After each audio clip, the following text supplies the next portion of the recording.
Assalamualaikum warahmatullahi wabarakatuh.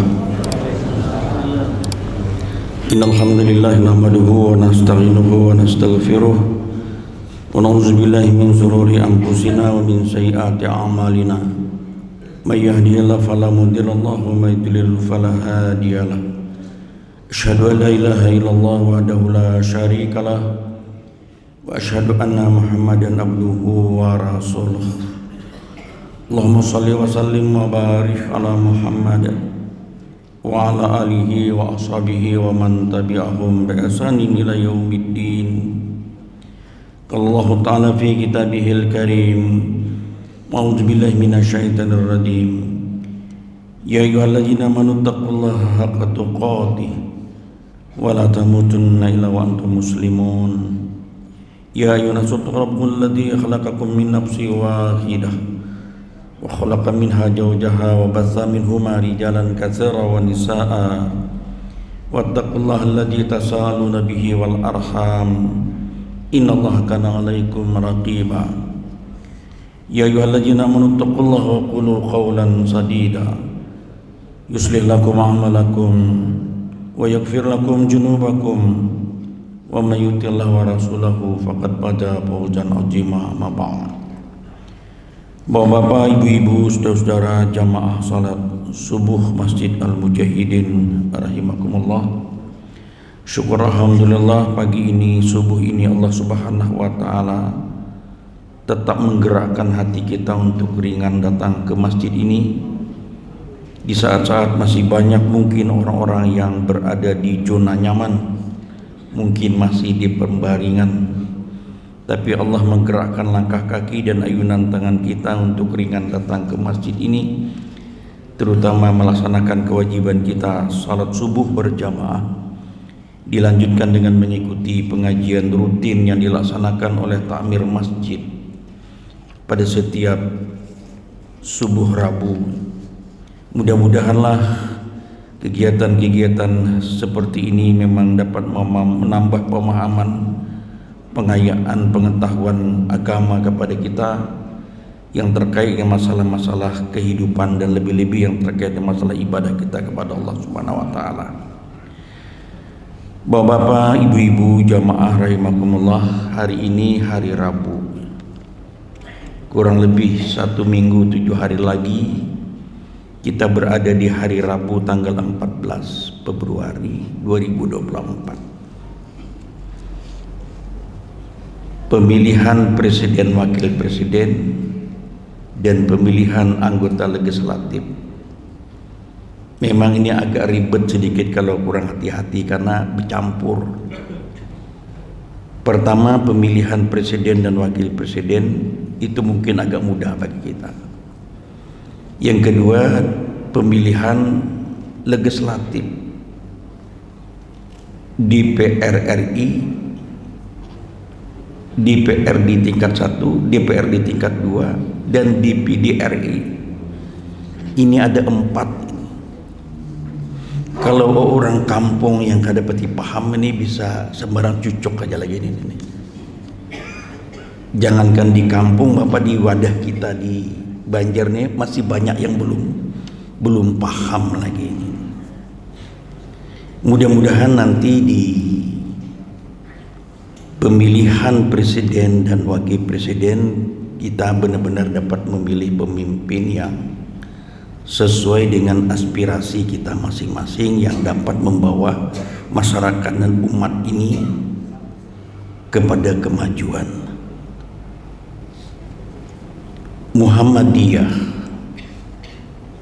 sejak awal berdirinya hingga sampai hari ini istiqomah, konsisten memilih jalur dakwah amar ma'ruf nahi mungkar, sama sekali tidak tergiur dengan kegiatan politik praktis. Andai kata dahulu pimpinan Muhammadiyah mau menerima saran dari Kiai Haji Agus Salim agar Muhammadiyah menjadi kekuatan partai politik, tentulah yakinlah kita, Muhammadiyah tidak sebesar seperti hari ini. Mungkin sudah berkeping-keping. Karena itu pimpinan Muhammadiyah sejak berdiri hingga sampai ini istiqamah, konsisten memilih kegiatan dakwah amar ma'ruf nahi munkar. Jadi intinya kegiatan dakwah. Namun begitu tidak berarti Muhammadiyah tidak berpolitik. Muhammadiyah tetap menjalankan peran-peran politik kebangsaan dengan cara yang elegan, dengan cara yang elok. Jadi kita tidak terlibat dalam kegiatan politik praktis tidak berarti Muhammadiyah lalu meninggalkan politik. Karena ini juga bagian dari dakwah melalui siasah. Hanya saja kita tidak terlibat dalam politik praktis. Karena itu maka warga Muhammadiyah hampir ada di semua kekuatan partai politik. Sehingga kita diingatkan harus sama-sama menjaga kedekatan dengan semua kekuatan partai politik, karena warga Muhammadiyah, orang Muhammadiyah itu hampir ada di semua kekuatan partai politik. Jangan sampai terjadi konflik internal di Muhammadiyah hanya gara-gara kepentingan politik praktis yang sesaat, yang itu bisa menurunkan marwah persyarikatan. Kalau itu terjadi, Muhammadiyah tentu tidak sebesar seperti hari ini. Kalaupun ada warga Muhammadiyah yang syahwat politiknya tinggi, dia ikut berkontestasi politik tahun 2024 nanti, itu juga bagian dari dakwah Muhammadiyah melalui ranah siasah. Karena itu kalau ada warga kita Muhammadiyah yang ikut berkontestasi politik, maka orang-orang Muhammadiyah harus mengendos, harus mendorongnya dimanapun apapun partainya. Sehingga kalau mereka terpilih, ini ada perwakilan Muhammadiyah melalui parlemen baik di pusat maupun di daerah. Tapi kita menjalankan politik yang elegan. Tidak berarti kita meninggalkan politik. Salah satu buktinya Bapak, ya, sebelum ada pernyataan dari Universitas Gadjah Mada, Universitas Islam Indonesia di Yogyakarta, Muhammadiyah melalui Majelis Hukum dan Hak Asasi Manusia sudah meminta dengan tegas agar Presiden mencabut kata-kata yang membolehkan untuk berkampanye, untuk ikut mengendorse, mendorong calon. Sudah diingatkan oleh Muhammadiyah jauh sebelum universitas-universitas yang hari ini mengeluarkan pernyataan-pernyataan yang hampir sama. Dan Muhammadiyah jauh sebelumnya juga banyak mengkritisi undang-undang yang akan diberlakukan, sehingga banyak undang-undang yang merugikan masyarakat dianulir, setidak-tidaknya direvisi lah. Nah, ini peran politik kebangsaan yang dimainkan oleh Muhammadiyah, sehingga di dalam organisasi Muhammadiyah menghadapi pemilihan presiden dan wakil presiden 14 Februari yang akan datang, Muhammadiyah secara organisasi memposisikan diri sebagai organisasi yang independen. Artinya tidak memihak kepada salah satu calon presiden dan wakil presiden, apakah itu calon nomor 1, nomor 2 atau nomor 3. Sehingga begitu Muhammadiyah memberi kesempatan untuk berkampanye, menyampaikan visi misi di kalangan warga Muhammadiyah, ketiga-tiganya diberi kesempatan yang sama dengan tempat yang berbeda. Ada yang di Universitas Muhammadiyah di Jakarta, Universitas Muhammadiyah di Solo dan Universitas Muhammadiyah di Surabaya. Semuanya karena Muhammadiyah memposisikan diri sebagai organisasi yang independen, tidak memihak kepada salah satu calon presiden dan wakil presiden. Karena Muhammadiyah yakin orang-orang Muhammadiyah ini adalah pemilih yang cerdas, pemilih yang bisa menentukan pilihannya dengan tepat, tapi tidak mengarahkan kepada salah satu calon. Dibebaskan, diberi kesempatan untuk bapak-bapak dan ibu-ibu memilih satu dari 3 calon itu. Sampian mau memilih calon nomor 1, silahkan, itu hak sampian. Atau tidak mau memilih calon nomor 2, nomor 3, silahkan, itu hak sampian. Karena sampian ini pemilih yang cerdas. Ya, itu hak masing-masing, tidak mengarahkan. Kalaupun ada pernyataan-pernyataan yang ini, itu sudah diberikan diklarifikasi juga oleh pimpinan pusat bahwa itu bukan secara struktural organisasi, tapi itu bagian dari Muhammadiyah, tapi terlepas dari keputusan organisasi. Nah, karena itu maka Majelis Tarjih pimpinan pusat Muhammadiyah tahun 2023 yang lalu, jauh sebelum ada 3 calon yang muncul, sudah membuat kriteria calon pemimpin. Nah, paling tidak itulah yang kita nanti pedomani. Kalau semua kita mempedomani itu, insya Allah arahnya tertuju kepada salah satu calon.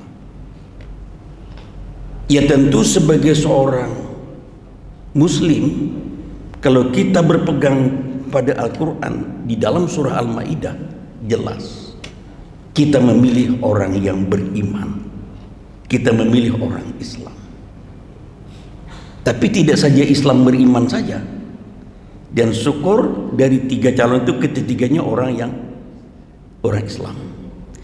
Tapi dipilih lagi bagaimana kualitas keislaman dan keberimanannya.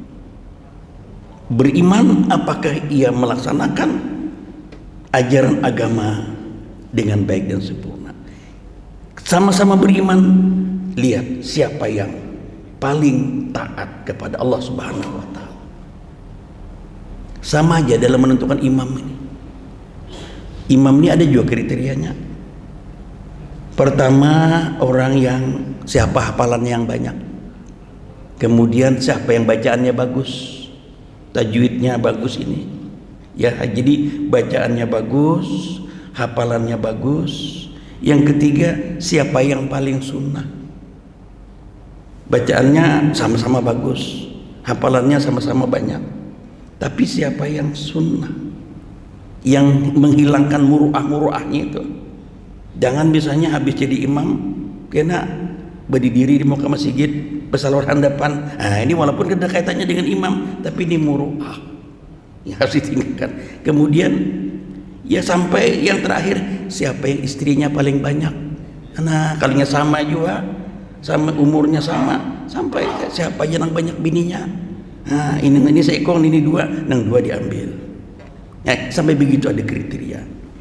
Nah, lalu kaitan dengan itu, maka kita warga Muhammadiyah mempedomani kriteria tadi, maka Majelis Tarjih menetapkan berdasarkan hasil Munas itu 7 kriteria pemimpin.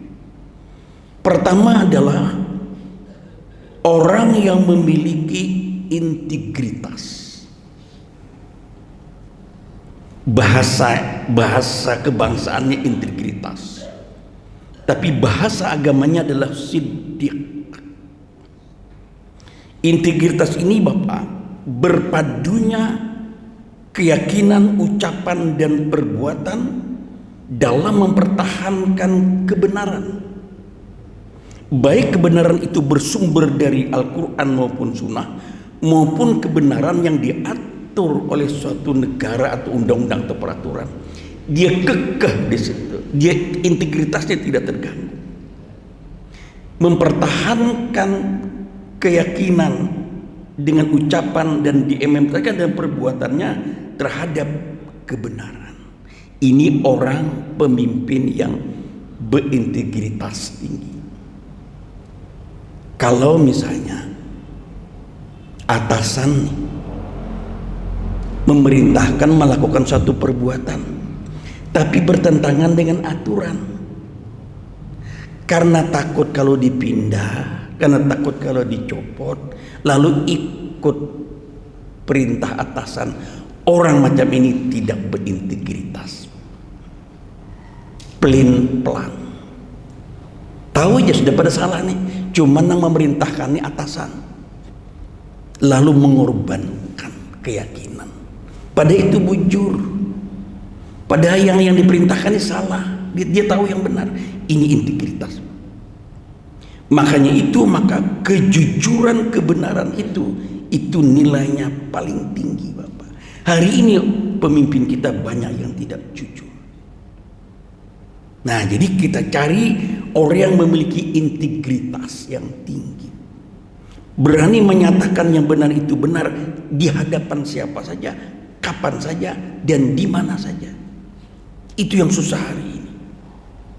Integritas orang bisa rusak, bisa pecah.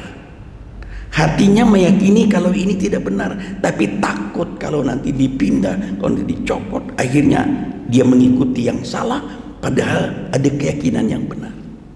Ini integritas. Dalam bahasa kita, menegakkan kejujuran. Kalau kejujuran itu diabaikan, maka berpotensi lawannya yang muncul adalah kecurangan. Jadi benar dan hak, jujur, curang itu selalu bertarung. Lebih-lebih dalam situasi kita menghadapi pemilihan presiden, pemilihan legislatif. Kalau kejujuran, yang hak, kebenaran, dan dusta, kecurangan ini bertarung, di sini diperlukan integritas. Integritas. Tahu aja sudah nang baik tuh ini, nang bujur tuh ini, tapi karena ada 100.000, 150.000, integritasnya bisa terganggu, Bapak. Paham sampean? Karena itu maka himbauan pimpinan pusat melalui dua organisasi besar, Muhammadiyah dan Nahdlatul Ulama, kedua pemimpin ini sudah bertemu beberapa kali agar masyarakat kita melakukan politik yang bermoral, politik yang berkeadaban, politik yang menjauhkan politik uang. Ini dihimbau. Karena dengan uang, integritas seseorang bisa pecah. Dengan hanya 100.000, 200.000, tapi pilihannya tidak sesuai dengan hati nurani. Pertarungan dua kekuatan, kejujuran, kecurangan, kebenaran, ini selalu terjadi. Dan itu nanti ujung-ujungnya surga atau neraka. Rasul mengingatkan kepada kita, alaikum bisidqi fa inna sidqa yahdi ilal bir wa innal bir yahdi ilal jannah wa iyyakum wal kadzaba fa innal kadzaba yahdi ilal fujur wa innal fujur yahdi ilan nar. Coba Bapak, tegakkan kejujuran, tegakkan kebenaran, karena kejujuran kebenaran itu membuahkan kebaikan, dan kebaikan-kebaikan itu mengantarkan kamu ke dalam surga. Wa iyyakum wal kadzaba, hindari kecurangan, hindari kebohongan, hindari dusta itu. Wa inna kadzaba yahdi ilal fujur, karena sesungguhnya kecurangan, dusta, kebohongan itu membuat dosa, dosa, dosa. Wa inna kadaba yahdil fujur, wa innal fujur yahdi ilan nar. Dan keburukan-keburukan itu mengantarkan kamu ke dalam neraka. Nah, jadi pertama kita pilih orang yang memiliki integritas, yang memadukan di dalam dirinya keyakinan akan suatu kebenaran, kebaikan diucapkan tapi dicerminkan di dalam wujud perbuatan. Itu orang yang berintegritas. Yang kedua, Majelis Tarjih dan Tajdid Pimpinan Pusat Muhammadiyah membuat kriteria pemimpin yang berjiwa kerakyatan. Artinya hidupnya merakyat, jangan jauh dari masyarakat, jangan jauh dari rakyat. Ini anak berdapat aja ngalih kayak apa? Ini yang dikehendaki supaya betul-betul menyatu dalam kehidupan masyarakat. Di dalam istilah lain, hidup sederhana seperti kehidupan masyarakat, sehingga orang tidak susah untuk bertemu. Tidak ada jarak antara pemimpin dengan orang yang dipimpinnya. Jadi hidup yang berjiwa kerakyatan itu pemimpin yang memahami kehidupan masyarakat dan dia berada di tengah-tengah masyarakat. Kalau pemimpin macam ini, ia tidak merasa jauh dengan masyarakat miskin sekalipun, ia tidak jauh dengan masyarakat jabah sekalipun. Inilah yang dicontohkan, yang digambarkan oleh Khalifah Umar bin Khattab, oleh Khalifah Umar bin Abdul Aziz. Dua khalifah ini memberi isyarat kepada kita sebagai seorang pemimpin. Bayangkan Umar bin Khattab itu wilayah kekuasaannya sampai ke Romawi Timur, luas. Tapi meskipun dia memiliki kekuasaan yang luas dan sebagai khalifah, Umar tetap pergi ke kebun guna memenuhi kebutuhan keluarganya.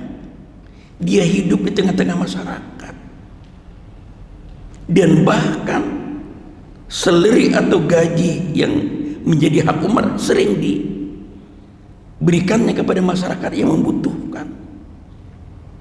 Banyak kala itu orang yang tidak tahu kalau Umar sering keluar malam melihat relung-relung kehidupan masyarakatnya, umatnya. Mana orang yang perlu dibantu? Dan begitu Umar prihatin, peduli terhadap masyarakatnya, para sahabat merasa iba, merasa kasihan. Oh, kalau begini berarti khalifah ini tidak mencukupi kebutuhannya, karena gajinya sering tidak diambil, diserahkan kepada masyarakatnya. Lalu mereka berunding untuk menaikkan gaji khalifah ini. Tapi sering ditolak oleh Umar. Kalau ada yang mengusulkan nak menaikkan gaji khalifah ini, sering ditolak oleh Umar. Babeda lawan kita ya ini, sing takun-takun aja, apabila lah kita naik gaji ini. Tapi Umar akhirnya bagaimana? Para sahabat lalu berunding, kalau begitu kita siasati saja.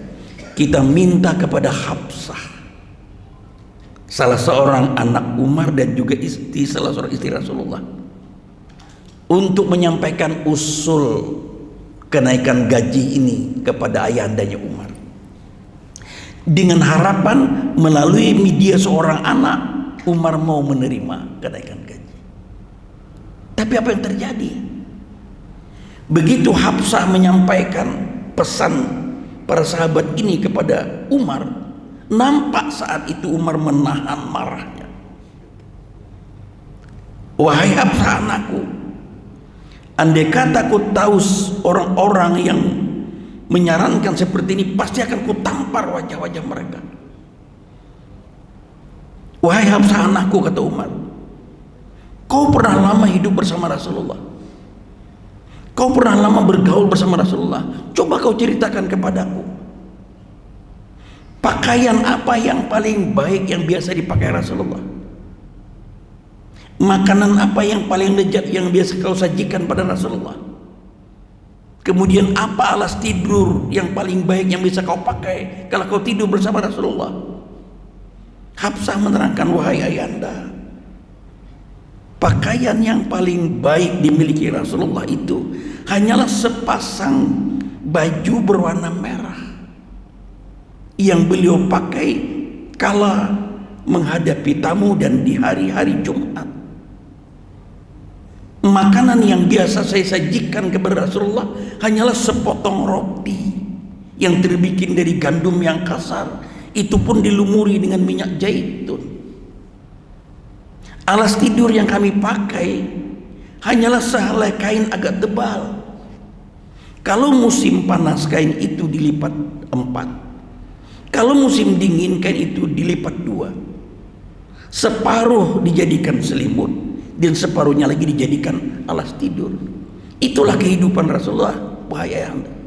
Kalau begitu, kata Umar, segera kau pulang, sampaikan kepada para sahabat yang mengusulkan itu. Rasulullah telah mencontohkan kepada kita untuk hidup sederhana, seperti kebanyakan masyarakat dan rakyat kita. Hidup merayat. Aku sudah berazam untuk mengikuti pola kehidupan Rasulullah, yang ujung-ujungnya kita akan menuju kehidupan di alam akhirat.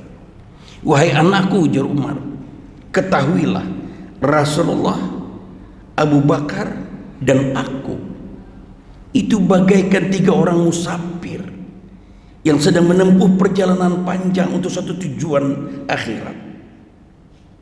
Rasulullah sudah sampai ke tujuannya dengan selamat karena beliau seorang rasul. Abu Bakar, musafir yang kedua, telah berhasil mengikuti jejak Rasulullah. Sedangkan aku hari ini, musafir yang ketiga, masih tertatih-tatih dalam perjalanan. Apakah aku sampai mengikuti jejak kedua sahabatku itu?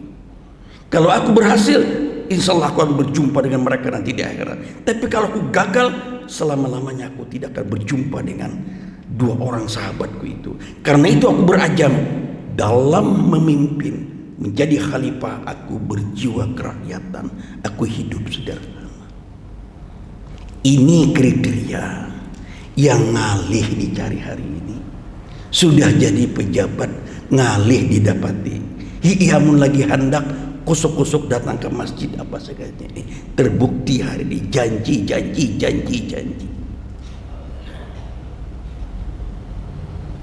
Banyak pae nang ingkar janji ini musim orang berjanji ini.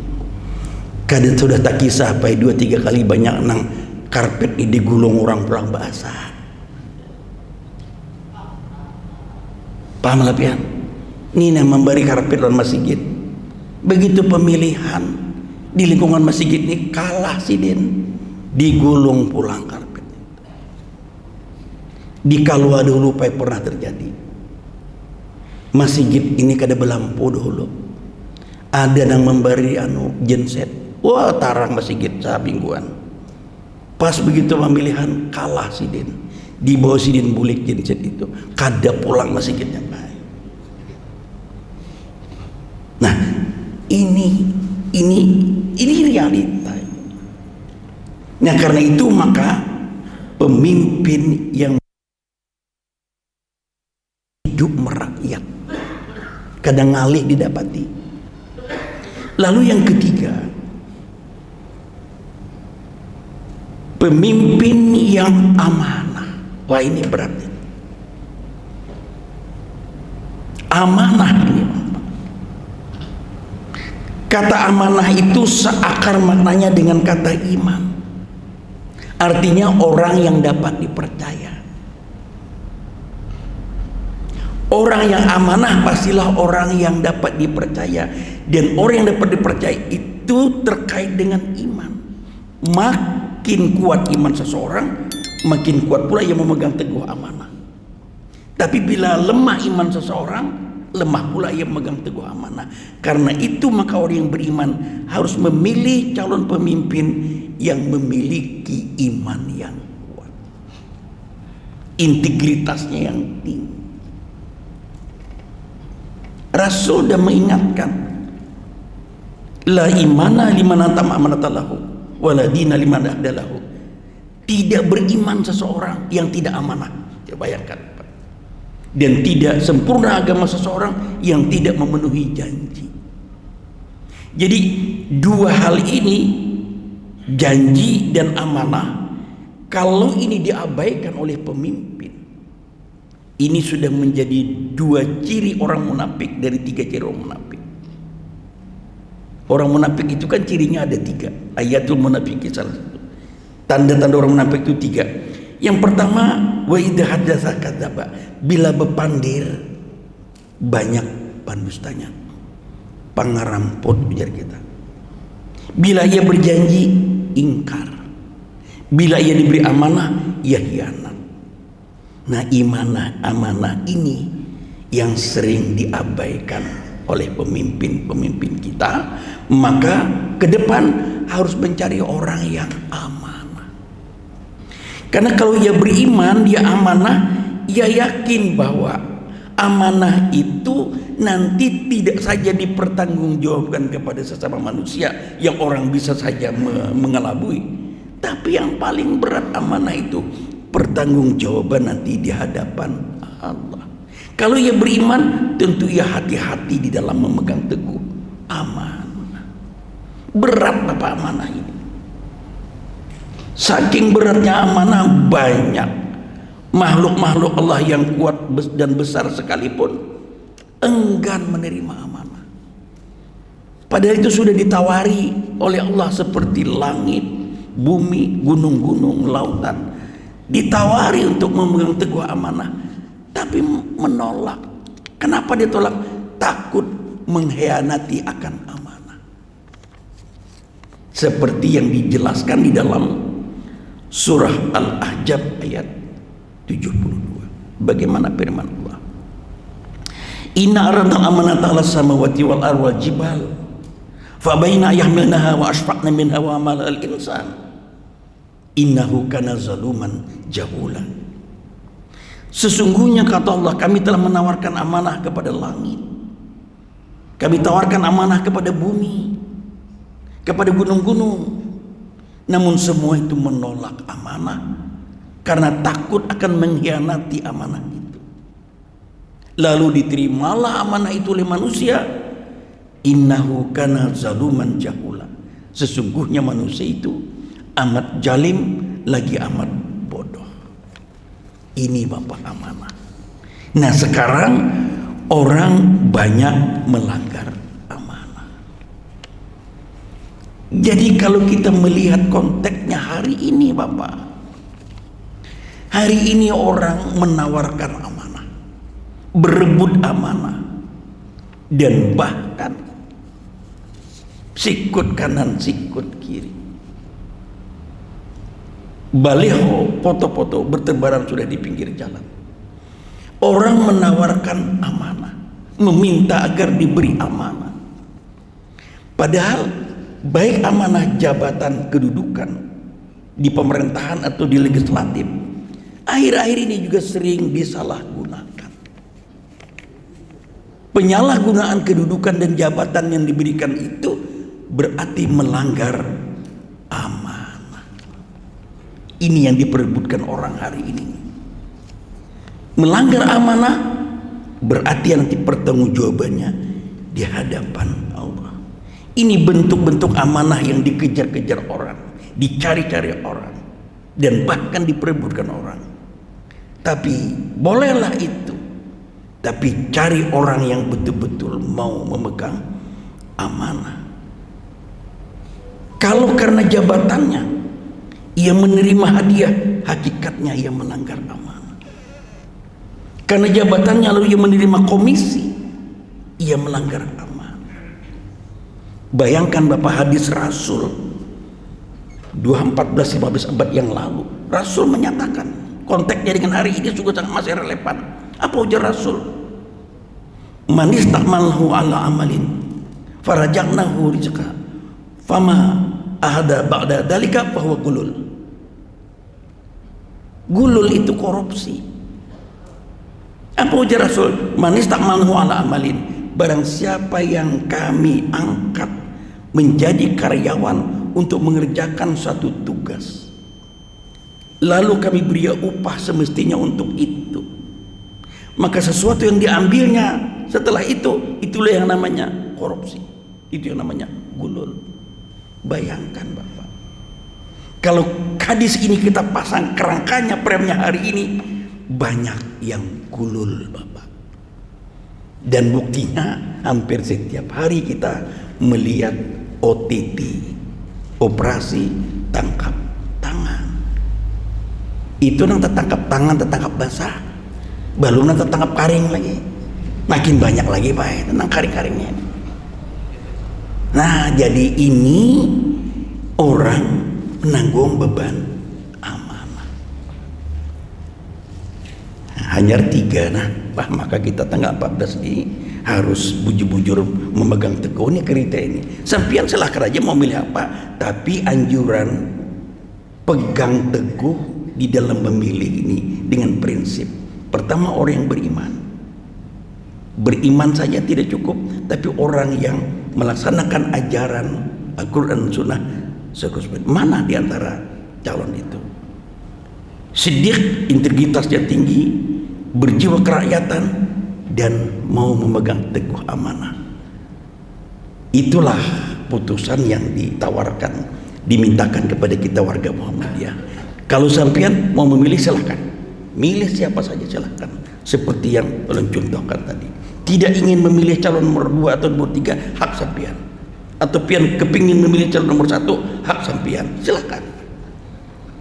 Tapi tidak boleh mengarahkan kepada satu calon. Nah, itulah kelebihan Muhammadiyah ini, sehingga kita tidak ada friksi di kalangan Muhammadiyah. Beda dengan organisasi lain yang mungkin ada arahan secara vulgar. Itu hak sampean. Nah, inilah barangkali arahan hanya menentukan kriteria calon. Terserah Bapak menggunakan hak nanti di hari Rabu tanggal 14 Februari 2024, hari yang sangat menentukan nasib kita Bapak, nasib bangsa ini ke depan. Mungkin tidak saja 5 tahun, bisa nanti kalau ini lepas Bapak, wah ini bisa mungkin beberapa tahun kita akan menderita. Ini menentukan nasib ini. Gunakanlah hak, pilihlah pemimpin sesuai dengan hati nurani, dengan berpedoman pada kriteria itu tadi. Mudah-mudahan Allah Subhanahu wa taala tetap memberikan kesehatan, kekuatan kepada kita lahir dan batin, dan kita betul-betul dapat beribadah sesuai dengan apa yang diperintahkan Allah dan beribadah sesuai dengan apa yang dicontohkan Rasulullah. Subhanallah wa bihamdika asyhadu an la ilaha illa anta astaghfiruka wa atubu ilaik. Salah hilaf mohon dimaafkan, bila taufik wal hidayah. Assalamualaikum warahmatullahi wabarakatuh.